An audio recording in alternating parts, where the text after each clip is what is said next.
أعوذ بالله من الشيطان الرجيم.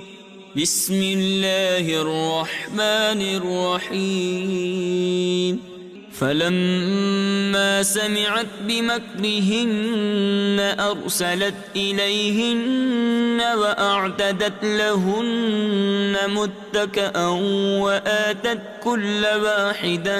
وآتت كل واحدة منهن سكينا وقالت اخرج عليهن.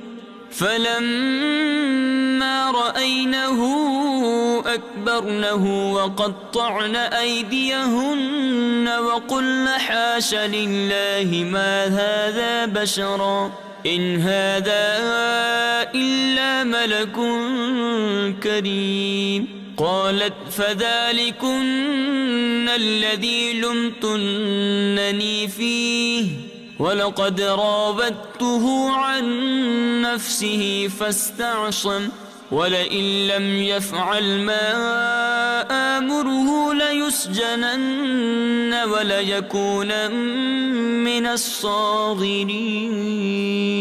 قال رب السجن أحب إلي مما يدعونني إليه وإلا تصرف عني كيدهن أصب إليهن وأكن من الجاهلين. فاستجاب له ربه فصرف عنه كيدهن إنه هو السميع العليم. ثم بدا لهم من بعد ما رأوا الآيات ليسجننه حتى حين.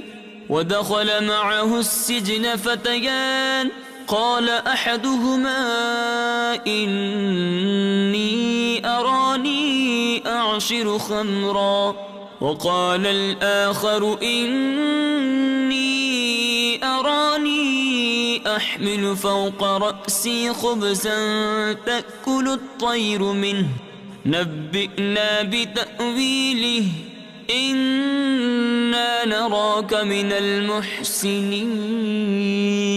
قال لا يأتيكما طعام ترزقانه إلا نبأتكما بتأويله قبل أن يأتيكما ذلكما بما علمني ربي إني تركت ملة قوم لا يؤمنون بالله وهم بالآخرة هم كافرون. واتبعت ملة آبائي إبراهيم وإسحاق ويعقوب ما كان لنا أن نشرك بالله من شيء ذلك من فضل الله علينا وعلى الناس ولكن أكثر الناس لا يشكرون. يا صاحبي السجن أأرباب متفرقون خير أم الله الواحد القهار. ما تعبدون من دونه إلا أسماء سميتموها أنتم وآباؤكم ما أنزل الله بها من سلطان إن الحكم إلا لله أمر أن لا تعبدوا إلا إياه ذلك الدين القيم ولكن أكثر الناس لا يعلمون. يا صاحبي السجن أما أحدكما فيسقي ربه خمرا وأما الآخر فيصلب فتأكل الطير من رأسه قضي الأمر الذي فيه تستفتيان وقال للذي ظن أنه ناج منه اذكرني عند ربك فأنساه الشيطان ذكر ربه فلبث في السجن 9 سنين. وقال الملك إني أرى 7 بقرات سمان يأكلهن 7 عجاف و7 سنبلات خضر وأخر يابسات يا أيها الملأ أفتوني في رؤياي إن كنتم للرؤيا تعبرون. قالوا أضغاث أحلام وما نحن بتأويل الأحلام بعالمين. وقال الذي نجا منهما وادكر بعد أمة أنا أنبئكم بتأويله فأرسلون. يوسف أيها الصديق أفتنا في 7 بقرات سمان يأكلهن 7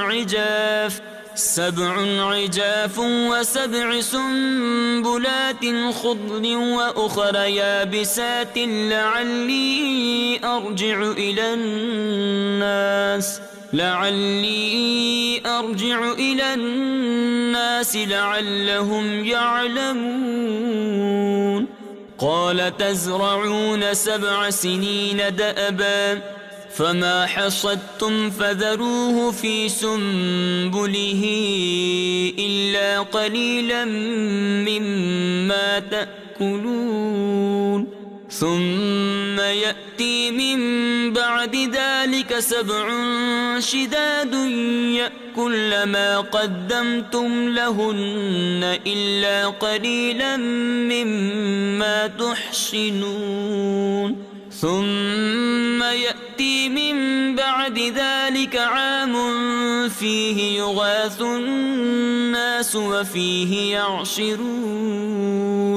وقال الملك ائتوني به فلما جاءه الرسول قال ارجع إلى ربك فاسأله ما بال النسوة اللاتي قطعن أيديهن إن ربي بكيدهن عليم. قال ما خطبكن إذ راوتن يوسف عن نفسه قلن حاش لله ما علمنا عليه من سوء. قالت امرأة العزيز الآن حصحص الحق أنا راودته عن نفسه وإنه لمن الصادقين. ذلك ليعلم أني لم أخنه بالغيب وأن الله لا يهدي كيد الخائنين. وما أبرئ نفسي إن النفس لأمارة بالسوء إلا ما رحم ربي إن ربي غفور رحيم. وقال الملك ائتوني به أستخلصه لنفسي فلما كلمه قال إنك اليوم لدينا مكين أمين.